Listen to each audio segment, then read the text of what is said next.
আসসালামু আলাইকুম রহমতুল্লাহ। আখিরা ইউটিউব চ্যানেলে আপনাদেরকে স্বাগতম।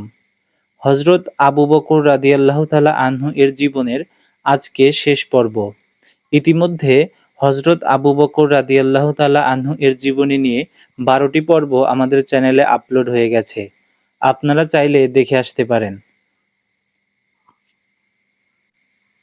আর চ্যানেলে নতুন হয়ে থাকলে সাবস্ক্রাইব করে বেল আইকনটি বাজিয়ে দিন, যাতে পরবর্তী সকল আপডেট আপনারা সাথে সাথেই পেয়ে যান। তো চলুন শুরু করা যাক। আহলুস সুন্নাহ এ ব্যাপারে একমত যে রাসূল সাল্লাল্লাহু আলাইহি ওয়াসাল্লামের পর উম্মতের মাঝে সর্বোত্তম ব্যক্তি আবু বকর রাদিয়াল্লাহু তাআলা আনহু, তারপর ওমর, ওসমান, আলী, তারপর জান্নাতের সুসংবাদপ্রাপ্ত 10 জন। ইমাম বুখারী ইবনে উমর থেকে বর্ণনা করেন, তিনি বলেন, আমরা রাসূলের যুগে নিজেরা সাহাবীদের মাঝে আবু বকরকে সর্বোত্তম মনে করতাম, তারপর ওমর, তারপর ওসমানকে। রাসূল সাল্লাল্লাহু আলাইহি ওয়াসাল্লাম এ ব্যাপারে জানার পর তিনি তা অপছন্দ করেননি।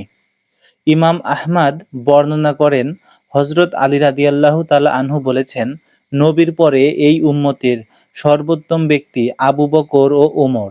ইমাম যাহাবী বলেন, এটি আলী রাদিয়াল্লাহু তাআলা আনহু থেকে মুতাওয়াতির সূত্রে বর্ণিত। হযরত ওমর রাদিয়াল্লাহু তাআলা আনহু বলেন, আবু বকর আমাদের নেতা, তিনি সর্বোত্তম ব্যক্তি, তিনি আমাদের মাঝে রাসূল সাল্লাল্লাহু আলাইহি ওয়াসাল্লামকে সবচেয়ে বেশি ভালোবাসতেন। একবার ওমর রাদিয়াল্লাহু তাআলা আনহু মিম্বরে আরোহণ করলেন। তিনি বলেন, নবীর পর এই উম্মতের মাঝে সর্বশ্রেষ্ঠ হলেন আবু বকর। যে তার বিরুদ্ধে অপবাদ দেবে, তার অপবাদের গুনাহ হবে। সালামা বিন আকওয়া থেকে বর্ণিত, রাসূল সাল্লাল্লাহু আলাইহি ওয়াসাল্লাম বলেন, নবীর পর লোকদের মাঝে আবু বকর শ্রেষ্ঠ। আমর বিন আস বলেন, আমি আরজ করলাম, হে আল্লাহর রাসূল, লোকদের মাঝে আপনার সবচেয়ে প্রিয় কে? তিনি বললেন, আয়েশা সিদ্দিকা। আমি বললাম, পুরুষদের মাঝে?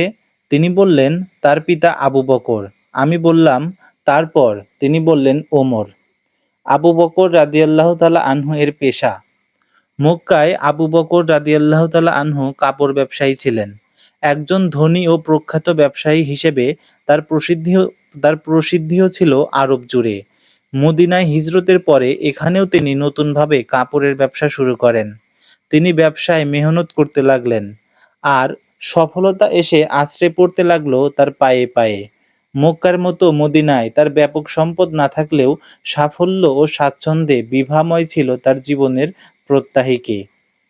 আবু বকর রাদিয়াল্লাহু তাআলা আনহু এর মৃত্যু 13 হিজরির 22 জুমাদিউল উখবা 23 আগস্ট 634 ঈসাই, মঙ্গলবার রাতে তীব্র জ্বর নিয়ে এই মহান বুজুর্গ মদিনায় মৃত্যুবরণ করেন। হযরত ওমর ফারুক রাদিয়াল্লাহু তাআলা আনহু তার জানাজার নামাজ পড়ান। আয়েশা রাদিয়াল্লাহু তাআলা আনহু এর হুজরায় রাসূল সাল্লাল্লাহু আলাইহি ওয়াসাল্লামের পাশেই তাকে সমাহিত করা হয়। তার খেলাফত কাল ছিল মাত্র 2 বছর 3 মাস 10 দিন।